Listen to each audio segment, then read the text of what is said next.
Oke, halo semuanya. Jadi di kesempatan ini aku akan ngebahas materi dari kasus acute kidney injury. Oke, jadi ini adalah materi yang akan kita bahas pada video kali ini, yang dimana pokok bahasannya adalah anatomi, fisiologi, keklinisnya, dan juga manajemennya. Tapi sebelum kita bahas materi-materi tersebut, kita bahas si konsep mapnya dulu.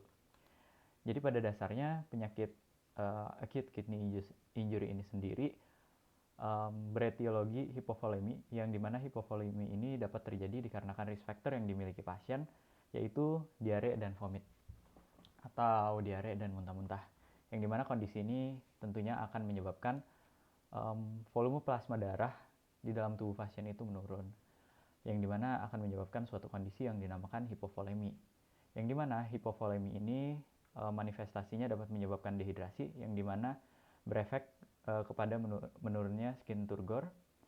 Dan dari pemeriksaan juga ditemui terdapat belly flat dan elastisitas dari kulit pasien itu menurun.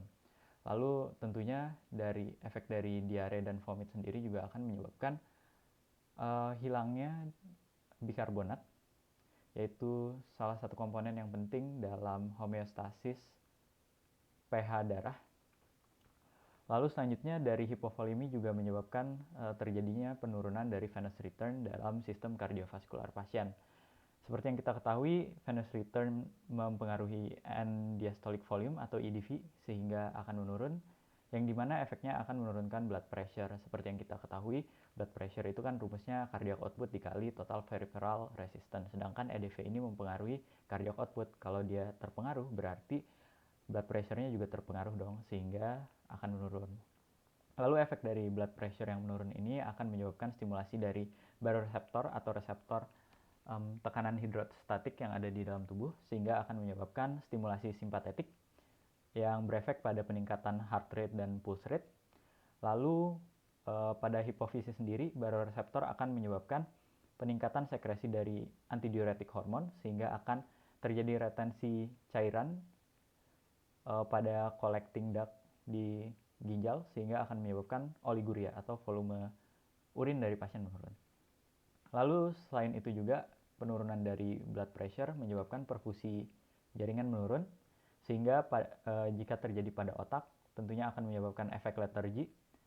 Lalu jika terjadi pada renal tentunya akan menyebabkan glomerular filtration rate-nya menurun. Kenapa menurun? Dikarenakan untuk mendapatkan glomerular filtration rate kita bisa hitung dari rumus KF atau coefficient filtration dikali net filtration pressure, yang dimana kalau perfusinya menurun, net filtration pressure-nya akan menurun, sehingga GFR-nya menurun. Sehingga dari penurunan GFR ini kita dapat mendiagnosis pasien mengalami prerenal acute kidney injury. Kenapa prerenal? Karena penyebabnya adalah hipovolemi atau depresi dari volume atau supply darah ke ginjal. Lalu selain itu juga penurunan perfusi jaringan pada jaringan perifer menyebabkan hipoksia, yang dimana manifestasinya berupa weakness, lalu capillary refill time-nya itu lebih dari 2 detik, dan sebagai reaksi kompensasinya akan terjadi anaerobic metabolism, sehingga produksi asam laktat meningkat, dan disertai dengan yang tadi hilangnya dari bikarbonat akan menyebabkan kondisi yang bernama metabolic acidosis, yang dimana manifestasi dari metabolic acidosis adalah ketika dilakukan pemeriksaan pH maka pH-nya menurun. Lalu sebagai kompensasi tubuh dari metabolic acidosis ini, yang pertama akan terjadi respiratory compensation berupa peningkatan ventilasi dari pernafasan, sehingga respiratory rate meningkat dan berefek pada penurunan partial pressure dari karbon dioksida. Lalu selanjutnya untuk renal compensation sendiri akan meningkatkan sekresi dari H+, yang dimana untuk sekresi H+ ini melibatkan channel bernama HK-ATPase, sehingga akan dikarenakan terjadi pertukaran antara hidrogen dan potasium di sini, maka akan menyebabkan influx dari potasium meningkat, sehingga menyebabkan pasien mengalami hyperkalemia, sehingga manifestasi dari pemeriksaan EKG-nya yaitu tall and peak T-wave. Lalu dari prerenal AKI sendiri, tubuh akan melakukan kompensasi berupa pengaktifasian dari renin-angiotensin aldosterone system untuk meningkatkan GFR yang menurun tadi, sehingga akan efeknya itu akan meningkatkan sekresi aldosteron pada akhirnya, yang dimana efek dari aldosteron sendiri yaitu berupa retensi dari sodium dan cairan melalui proses reabsorpsi di tubulus ginjal, sehingga efeknya akan menyebabkan oliguria atau penurunan volume urin.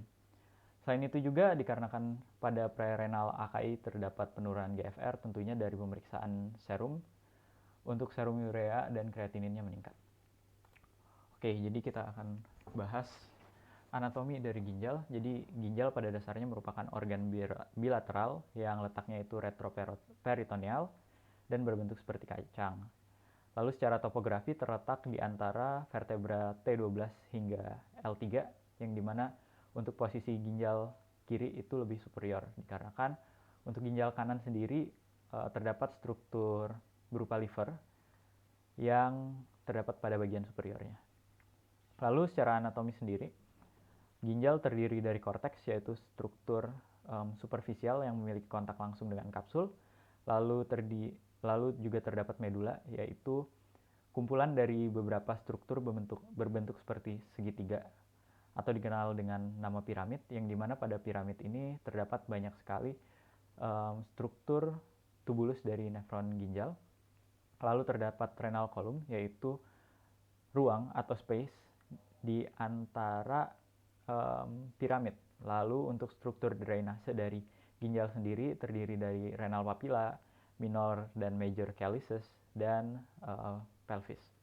Lalu secara histologi sendiri, ginjal memiliki struktur fungsional berupa nefron, yang dimana nefron ini memiliki dua bagian, yaitu renal corpuscle dan tubule, yang dimana untuk renal corpuscle sendiri terdiri dari renal kapsul yang tersusun atas simple squamous epithelium dan renal glomerulus, yaitu struktur vaskuler dari corpuscle yang dimana tersusun atas 3 lapisan, yaitu yang pertama adalah fenestrated endothelium, glomerular basement membrane yang sifatnya atau charge-nya itu negatif, dan podosit, yaitu sel yang memiliki proses atau slit yang berfungsi untuk memfiltrasi atau menyaring solid yang masuk. Lalu untuk bagian tubule sendiri terbagi menjadi 3 segmen, yaitu proximal convoluted tubule yang tersusun atas simple cuboidal epithelium yang memiliki mikrofili. Lalu terdapat loop of Henle yang dimana terbagi menjadi thin dan thick segmen, yang dimana untuk thin segmen tersusun atas simple squamous epithelium dan untuk thick segmen tersusun atas simple cuboidal epithelium. Lalu untuk segmen terakhir dari tubule, yaitu distal convoluted tubule, tersusun atas simple cuboidal epithelium tanpa mikrofili. Lalu untuk vaskularisasi dari ginjal sendiri pada dasarnya menerima darah dari renal artery, yang dimana renal artery ini akan mensuplai glomerulus, yang dimana di sini nanti akan terjadi proses filtrasi melalui afferent artery, yang dimana dari glomerulus darah akan diteruskan ke afferent artery dan pada akhirnya akan didrainase di renal vein. Lalu di sini kita bahas urine formation. Jadi pada dasarnya pembentukan urin itu berfungsi untuk ekskresi sisa metabolik tubuh dan regulasi tekanan darah, volume darah, dan pH dalam darah. Yang dimana pada dasarnya terdapat 3 proses dalam pembentukan urin, yaitu filtrasi, reabsorpsi, yaitu proses berpindahnya suatu substansi ke dalam peritubular fluid atau ke dalam pembuluh darah, dan sekresi, yaitu proses perpindahan substansi dari peritubular fluid ke tubular fluid atau dari pembuluh darah ke ruang tubular. Yang dimana mekanismenya sendiri pertama terjadi pada renal corpuscle. Di sini terjadi proses filtrasi, yang dimana pada proses filtrasi terjadi perpindahan air dan solute ke capsular space, yang dimana perpindahan ini akan membentuk cairan yang bernama solutes. Lalu solids akan berpindah ke proximal convoluted tubule, yang dimana di sini terjadi reabsorpsi dari 60-70% air, sodium, chloride, dan terjadi reabsorpsi 99% sampai 100% organic substance. Lalu di sini juga terjadi sekresi dari ion H+, terus NH4 atau amonia, dan metabolic waste seperti kreatinin.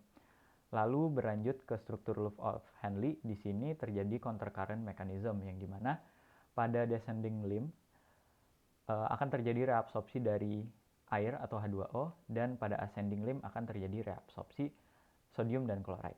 Lalu pada distal convoluted tubule terjadi proses reabsorpsi dari air yang diregulasi atau diatur oleh antidiuretik hormon.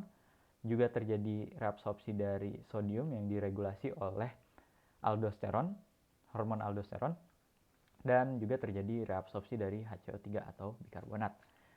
Lalu sekresi yang terjadi pada DCT diantaranya sekresi dari ion H+, potasium, dan metabolic waste, serta obat-obatan. Lalu pada collecting duct terdapat reabsorpsi dari air yang diregulasi oleh antidiuretik hormon, reabsorpsi dari sodium yang diregulasi oleh aldosteron, dan sekresi dari chloride. Lalu setelah itu urin akan terbentuk dan mengalir dari collecting duct ke papillary duct, lalu di drainase menuju minor dan major calyces, lalu ke pelvis, yang dimana dari pelvis akan diteruskan ke ureter, yang dimana pada akhirnya akan disimpan sementara atau ditampung di urinary bladder.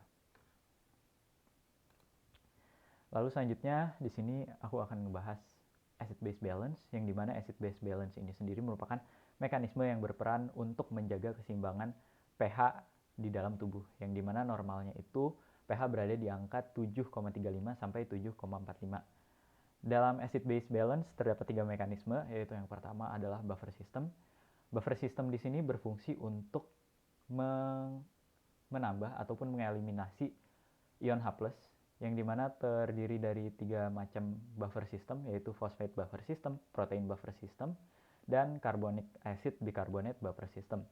Lalu selanjutnya mekanisme yang kedua yaitu respiratory compensation, yang dimana pada respiratory compensation ini terdapat regulasi respiratory rate atau laju pernafasan, sehingga akan berpengaruh terhadap rate of elimination dari CO2. Seperti yang kita ketahui, partial pressure dari CO2 itu dapat berpengaruh terhadap pH darah.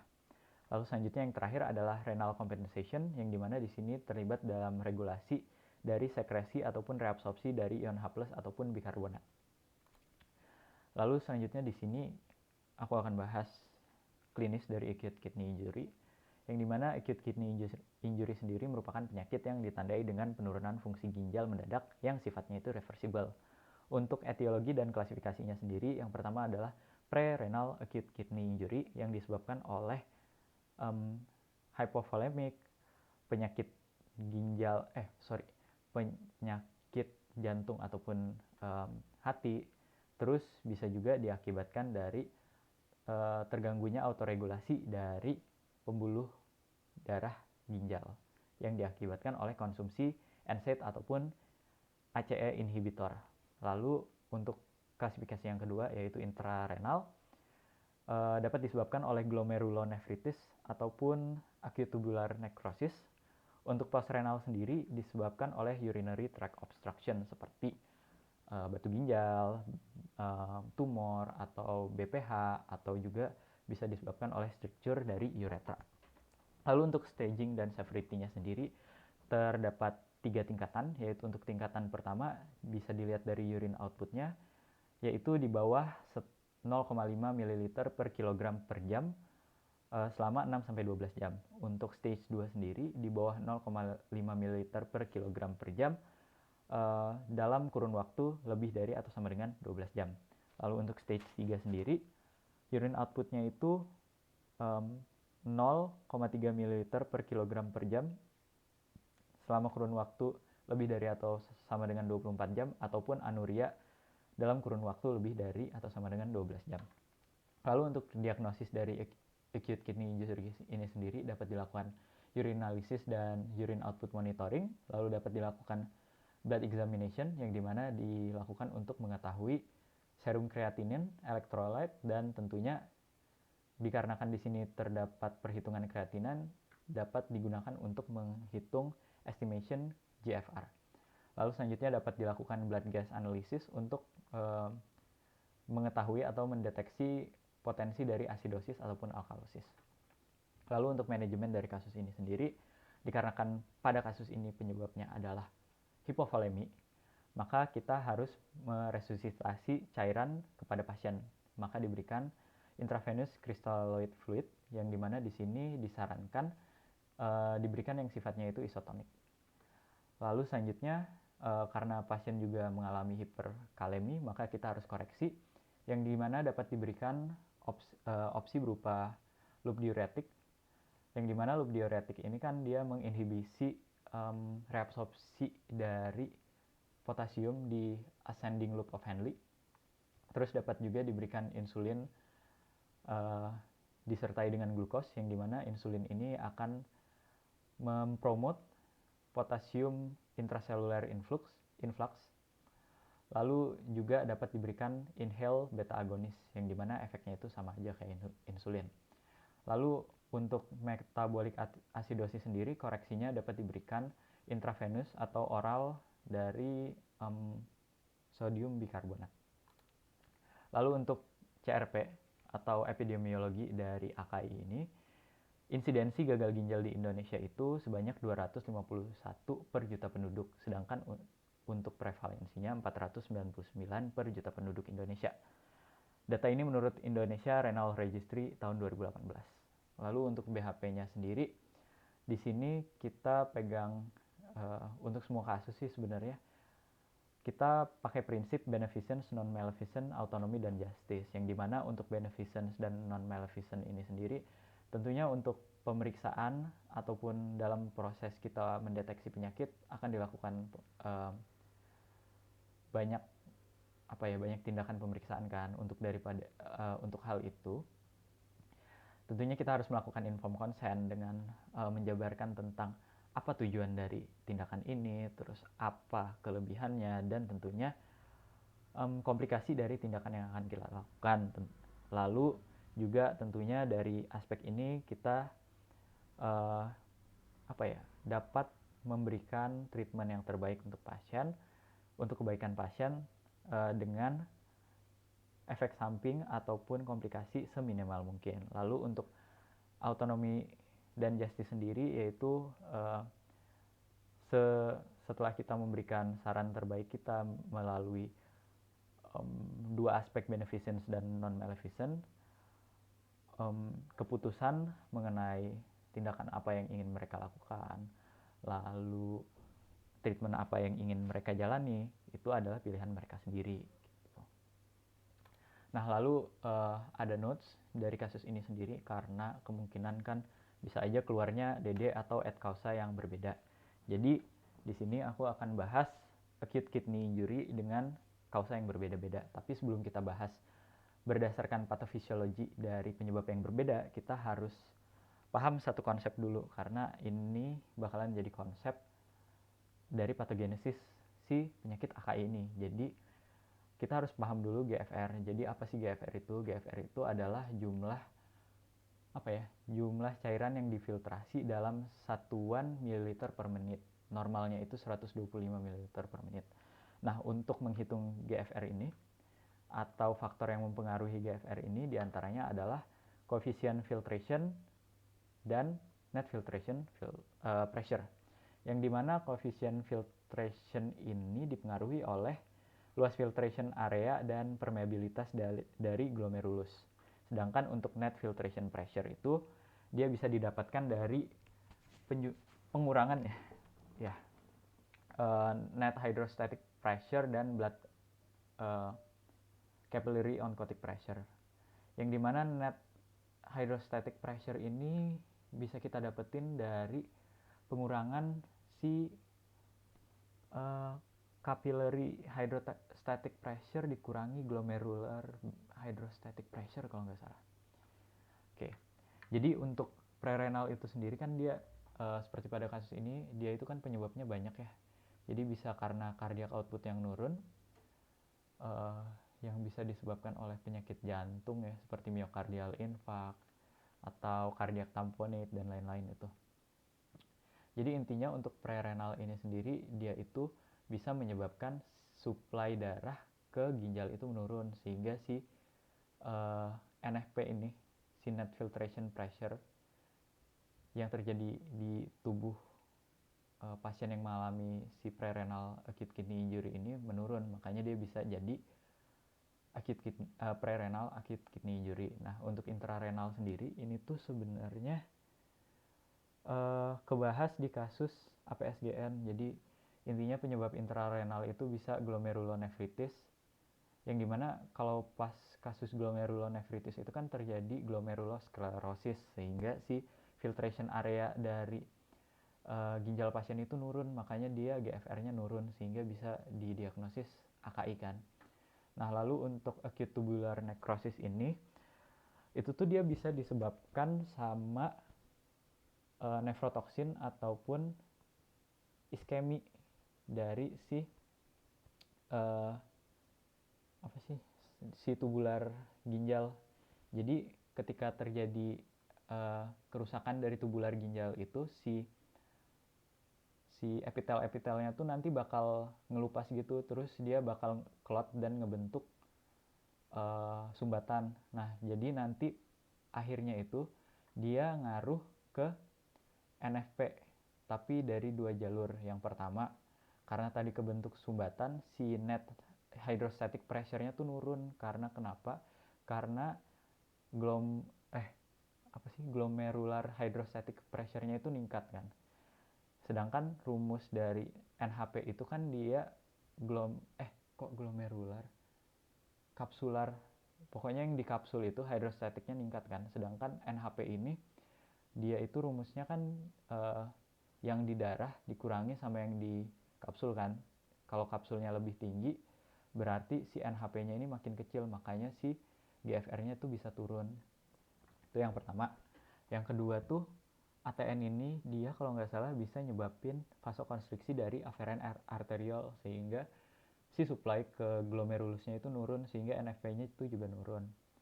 Terus untuk postrenal ini sendiri sebenarnya ini yang paling simple di antara penyebab-penyebab yang sebelumnya dijelasin. Jadi intinya kan dia obstruksi di saluran kemih kan, kayak kalkuli, tumor, BPH, atau uretral stricture. Nah, obstruksi dari saluran kemih ini kan nanti bakal nyebabin overload dari urin yang ada di saluran kemih kan, sampai akhirnya tuh nanti dia reflux sampai ke ginjal. Nah, nanti intinya tuh dia penuh sampai ke ginjal, terus nyebabin kondisi yang namanya itu hydronefrosis. Nah, jadi di hydronefrosis itu kan dia tekanan ke ke nefron itu kan meningkat karena si cairannya nggak bisa gerakan. Jadi nanti efeknya itu ke net filtration pressure, yang dimana tekanan hidrostatik yang ada di kapsul itu dia bakal lebih tinggi daripada yang ada di pembuluh darah kapiler. Jadi NFP-nya nurun, efeknya tuh GFR-nya nurun, makanya bisa didiagnosis jadi AKI per definisi gitu. Oke deh, mungkin sekian aja dari materi acute kidney injury ini. Mohon maaf kalau banyak kurangnya. Semoga video ini make sense buat kalian dan bermanfaat untuk persiapan moka kalian. Thank you semuanya. Thank you semuanya. Have a nice day. Bye.